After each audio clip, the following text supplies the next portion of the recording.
कुश की पुत्री हेमा का स्वयंवर, चित्रांगद द्वारा उसका अपहरण। श्री रामदास जी कहते हैं, राम ने एक समय कुश की पुत्री हेमा का स्वयंवर बड़े धूमधाम के साथ ठाना। उसमें द्वीप दीपांतर के अनेक राजे अच्छे अच्छे वस्त्राभूषणों से सुसज्जित होकर आए और सुंदर सुंदर आसनों पर बैठे। ये बात राजाओं तक नहीं थी, बल्कि देवता, गंधर्व, ऋषि मुनि, विद्याधर, नाग, किन्नर भी आकर उस उत्सव में सम्मिलित हुए थे।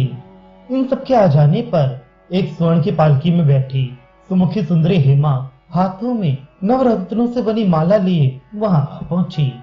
सभा के प्रांगण में पहुंचकर उसने वहां पर बैठे हुए समस्त राजाओं तथा राजपुत्रों की ओर ध्यान से देखा। हेमा की भौं रूपी धनुष से छूटे हुए कटाक्ष रूपी बाणों से घायल होके सबके सब राजे अपने आप को भूल गए। उनको यह भी ज्ञान न रहा कि हम कौन हैं। उसी समय अवंती देश के राजा अग्रबाहु का पुत्र चित्रांगद कुश की पुत्री का हरण करके ले भागा। उसने देखा कि राम आदि बड़े बूढ़े अपने कर्मों में व्यस्त हैं। बस उसने एक मोहनास्त्र छोड़ा, जिससे वहां निमंत्रण में आए हुए राजे मोहित हो गए।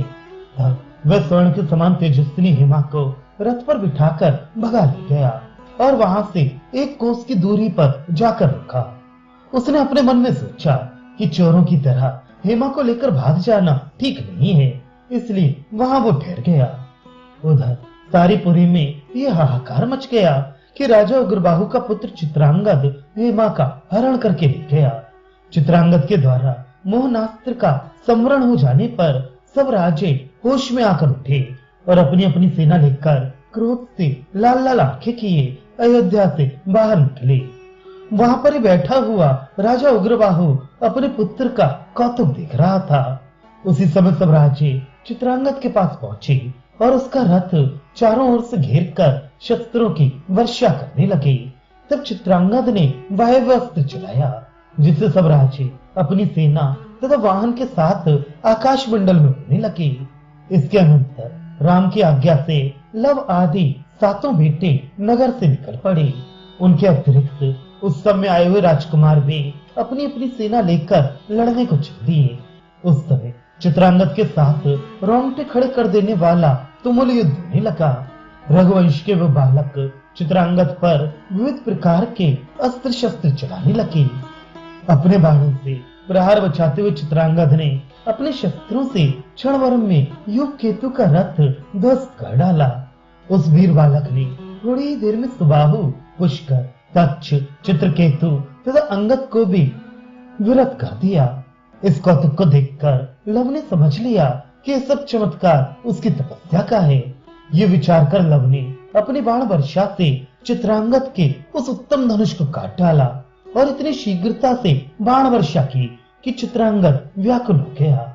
ऐसी अवस्था में उग्रबाहु स्वयं लव के साथ युद्ध करने के लिए रण में उतर पड़ा, किंतु लव ने थोड़ी ही देर में उसका भी रथ ध्वस्त कर दिया। तब उग्रबाहु तुरंत एक दूसरे रथ पर बैठकर युद्ध करने लगा और अपने तीखे बाणों के मार से लव को मूर्छित कर दिया। उसे मूर्छित देखकर संग्राम भूमि में हाहाकार मच गया। तभी उग्रबाहु से युद्ध करने के लिए राम का दूसरा पुत्र कुश भी आ पहुंचा।